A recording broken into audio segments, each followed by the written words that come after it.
Contato extraterrestre. Em 1º de outubro de 1995, aconteceu em São Vicente, estado de São Paulo, Brasil, um dos casos mais assustadores e impressionantes de interação de homens com uma estranha luz que baixou dos céus. A luz era muito forte e a gente não sabia o que era, porque era um objeto que não fazia barulho, não tinha fumaça e a luz era muito forte. E o que seria? Não era daqui. Só vi quando tava posando, chegou a posar. Aí eu peguei e se escondia e não vi mais nada. Eu fiquei olhando assim, amedrontado. Queria saber o que era aquilo, As luzes cortou a energia da embarcação, que era diesel, cortou e o motor não funcionava. No dia seguinte, decidiram voltar ao lugar para procurar evidências que comprovassem o que tinham visto. Surpreendentemente, encontraram essas provas. O mato estava retorcido e desidratado. Tirou o líquido do mato. O mato não queimou. O mato não era queimado, era desidratado. Tirou o líquido do mato, em volta tudo. Imediatamente, os pescadores se comunicaram com peritos para tentarem compreender o que havia acontecido. Edson Boaventura foi rapidamente ao lugar indicado. Havia uma marca de 5,5 metros de diâmetro e próximo a essa marca havia umas marcas de sapatas, que eram marcas retangulares de 15 por 20 centímetros de tamanho, de espessura, e com alguma profundidade também por causa do peso que esse objeto colocou. Eles tiveram dores de cabeça, tiveram náuseas, vômito, eles sofreram algumas interferências por terem ficado expostos ao campo eletromagnético do OVNI. A minha saúde, ela melhorava, piorava, melhorava, piorava. Eu pesava 100 quilos. Em 2 meses eu perdi 50 quilos. O médico desenganou, entendeu? Me operaram, botaram uma válvula de metal. Uma válvula. Daqui a mais de 10 anos vão abrir para trocar essa válvula. Não sei o que foi, não sei por que foi caso dessa radiação que deu, né? Eu nunca senti nada. Tava tudo bem de saúde. Por que aquilo aconteceu? Aí eu fiquei pensando, foi das luzes que eu vi. Em abril de 2008, a selva nordeste do Peru foi revolucionada por um estranho fenômeno. Uma luz estava atacando os moradores. Viram algumas luzes no céu e também desapareceram pessoas. Alguns cidadãos denunciaram oficialmente, ou seja, documentaram a Força Aérea. Estudantes de jornalismo decidiu viajar desde Lima para tentar determinar o que tinha acontecido naquele lugar. Ficamos observando e, de repente, a luz desapareceu. Mas elas não se conformaram com o que viram. O fenômeno tinha atuado de uma forma totalmente diferente às descrições que elas tinham. Não perseguiu ninguém, não se aproximou tanto como tinham dito. E nos disseram que isso foi estranho, porque normalmente não era assim, não era tão passiva, que normalmente se aproximava. Todo mundo estava super assustado, mas era como um terror que não saía desse povoado. Porque lá fora ninguém sabia disso. Ninguém. O fato de estar acontecendo coisas seguidas e que tenham feito uma denúncia, um processo de investigação, a conclusão é que sim, aconteceu, foi investigado. Principalmente, acredito que é a primeira denúncia escrita que tem um documento, que é a denúncia apresentada pelos cidadãos e a importância que a Força Aérea dá ao papel. Algo aconteceu em Pucallpa. As conclusões da OIFA são claras, porém não há como definir o que foi que aconteceu, nem o que realmente atacou a população, e nem por quê. Em 1977, os estados do Maranhão e Pará, localizados na Amazônia brasileira, a área de um pequeno povoado de pescadores chamado Colares, transformaria o Brasil no dono de uma das histórias de OVNIs mais impressionantes do mundo. A importante quantidade de testemunhas, as evidências físicas, as imagens gravadas, a enorme participação militar na região, a documentação de estranhos sintomas na população e o segredo militar guardado durante mais de 20 anos tornaram a Operação Prato em um enigma que, segundo os ufólogos e o militar responsável pela investigação, demonstrou definitivamente a presença de seres de outros planetas na Terra. Objetos, ao se aproximarem das pessoas, principalmente à noite, projetavam uma espécie de um feixe de luz que atingia de maneira preferencial as mulheres sobre o seio esquerdo. E as mulheres muitas vezes desfaleciam e ficava uma marca cheia de pequenos furos. E eu fiquei, olha, lá na cama deitada. Não tinha vontade, sabe? Aí, quando passou umas 10 horas, eu pude me levantar, mas que eu vinha fraca de dentro do quarto, né? Aquilo estava tudo vermelho aqui. Fiquei quase 2 meses e aquilo ficou tudo roxo no meu braço aqui. Quando sentou, ficou essas 2 marcas aqui, olha. Até agora tem essas 2 marcas no meu braço. Quando eu senti aquele negócio, assim, parece quando a gente esbarra numa eletricidade, que dá aquele choque, me deram 3 sugadas desse lado aqui. Assim, sabe? Umas 13 com força mesmo. Aí eu fiz movimento lá para querer gritar, sabe? Para querer gritar para me acudir. Ela viu eu tá fazendo aquele movimento lá. Aí depois eu não me lembro mais. Os testemunhos como os de Carmen e Newton se multiplicavam. Surpreendentemente, todos os testemunhos coincidiam em dar no mesmo relato, mesmo as pessoas que estavam em povoados muito distantes. Todos eles diziam que foram atacados por uma luz e sua descrição era muito precisa. A doutora da região, Cecim Carvalho Velaide, recebeu muitos dos pacientes e acabou sendo uma peça-chave para compreender o que estava acontecendo. Tinha um paciente que tinha sido atacada por uma coisa e eu fui examinar. Quando eu cheguei lá, ela estava queimada, totalmente queimada, 2 orifícios paralelos, desacordada, sem astênica, né? Sem força muscular, não ficava em pé, não falava. No dia seguinte chegaram 2 casos idênticos, de localidades muito distantes, tipo 10 quilômetros de distância. Eles sempre descreviam as mesmas coisas. Deitado em redes, do lado de fora da casa, arborizada, escutava o barulho, zzz, parece um besouro.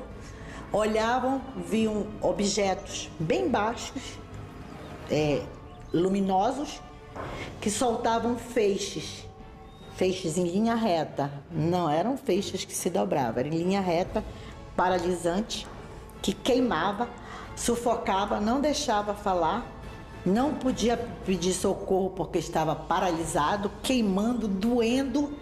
E depois de alguns minutos, 5, 10 minutos, quando a pessoa pensava que já ia morrer, o feixe recolhia e o objeto subia da copa das árvores e ia embora. Da cidade tinham em torno de 4.000 habitantes. Desses 4.000 habitantes, 2.000 fugiram da cidade, apavorados com as luzes. A cidade esvaziou, o povo foi todo embora, ninguém queria mais pescar. Aí nós começamos a passar fome, aí eu comecei a pescar minha comida. A coisa chegou a um ponto realmente de gravidade, sem dúvida nenhuma, o que acabou provocando que o prefeito do município mandasse um ofício ao primeiro Comando Aéreo Regional, ou seja, para a Força Aérea, lá em Belém, pedindo providências das autoridades aéreas.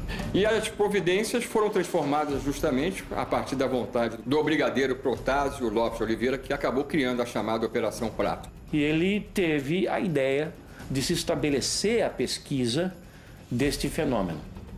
E assim ele chamou o seu comandado, o Irangê Holanda, que era capitão da Intendência da Aeronáutica, lotado no primeiro Comando Aéreo Regional em Belém do Pará, para conduzir essa operação.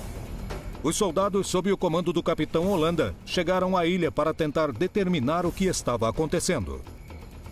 Aí eles botaram radar, telescópios e todo aquele equipamento em tudo quanto era lugar. Foi passando os meses. Agosto, setembro, outubro, e aumentando e chegando mais militar e mais militar. Os militares fizeram um esboço dos objetos que conseguiram ver e que a população descrevia, revelando que algo realmente incomum estava acontecendo. Em uma entrevista dada 20 anos depois que a Operação Prato terminou, Holanda fez revelações assustadoras sobre as luzes que tinha visto. Depois a gente chegou a verificar que em pelo menos 9 formas a gente conseguiu determinar, classificar como formas de naves. Alguns eram sondas, alguma fotografia parecia uma nave maior e dela saindo naves menores, depois essas naves menores voltando para essa nave maior. Tudo isso como se fosse uma nave mãe recebendo ou naves ou sondas menores. Poucos dias depois de dar essa entrevista a José Ademar Gevaert e Marco Antônio Petit, o comandante Holanda se suicidou, aumentando as dúvidas sobre o que realmente aconteceu na Ilha Colares. Quando eu cheguei, os agentes já tinham sido enviados para investigar. Por quê? Porque essa coisa estava acontecendo muito na região de Colares. O fenômeno, além de atacar os moradores, começou a aparecer de outras formas, que pareciam mais pacíficas. Tentou fazer contato com os investigadores e testemunhas, supunham. A doutora Velaide seria uma das protagonistas desses estranhos acontecimentos, inclusive para a rotina de Colares. Quando eu voltei, começaram a gritar, corre, doutora, foge. E eu não sabia do que eu tinha que fugir. Quando eu olhei, uma das minhas secretárias tinha caído no chão. Aí eu queria juntar, mas ela era muito gorda, queria juntar, não conseguia. E o povo gritava das janelas. Quando eu olhei, nossa, a coisa mais linda que eu já vi na minha vida. Tão visível a olho nu que até o brilho do metal dava para ver. Ele estava acima da minha cabeça, do tamanho de um prédio de no máximo 15 andares. E ele andava em forma elíptica, ia e voltava, ia. E ele era, parece um cilindro. E eu paralisada, olhando, por 2 motivos. Porque eu estava vendo uma coisa que eu nunca acreditei que existisse na vida, nunca. E outra, paralisada de medo. Porque eu estava à mercê deles. Se eles quisessem me queimar, eles iam queimar. Mas, surpreendentemente, a luz não atacou a doutora. Do meu lado esquerdo vinha uma luz muito forte. A mesma luz amarela muito forte. Eu vi aquela coisa se aproximando e fiquei quieto. Depois que eu vi que era muito forte e que estava continuando vindo na direção, eu chamei a atenção dos agentes. Olha lá, aqui à direita. Os caras olharam, prepararam máquina fotográfica, filmadora, tudo. A coisa veio, mas estava abaixo. Aí nós vimos uma forma estranha. Uma forma de uma bola de futebol americana. Aquela bola de ponta, muito grande. A apenas 70 metros de distância, um objeto de 100 metros de altura, de cor azulada, pousou sobre as águas. Mas algo ainda mais surpreendente iria acontecer. De repente essa luz azul apagou. Rápido. E apareceu o que estava atrás dessa luz, o que estava emitindo essa luz. Aquela nave descomunal na frente deles. E eles olharam aqueles estupefactos, na descrição que me foi dada pela Holanda. Era essa bola de futebol americana que estava em pé na nossa frente. Uma bola de futebol de 100 metros de altura, parada na nossa frente. Ficou mais algum tempo, ninguém sabia o que ia daí para frente, o que ia acontecer. Holanda viajou a Belém para contar ao seu superior, Potássio de Oliveira, o que tinha acontecido. E recebeu uma resposta que até o dia de hoje causa polêmica entre os estudiosos do incidente e os testemunhos. Ele vai até o Belém e relata, muito animado, muito excitado. Comandante, tivemos finalmente o grande contato com as inteligências por trás do fenômeno. Tivemos um avistamento de receber dele a ordem de encerrar a Operação Prato.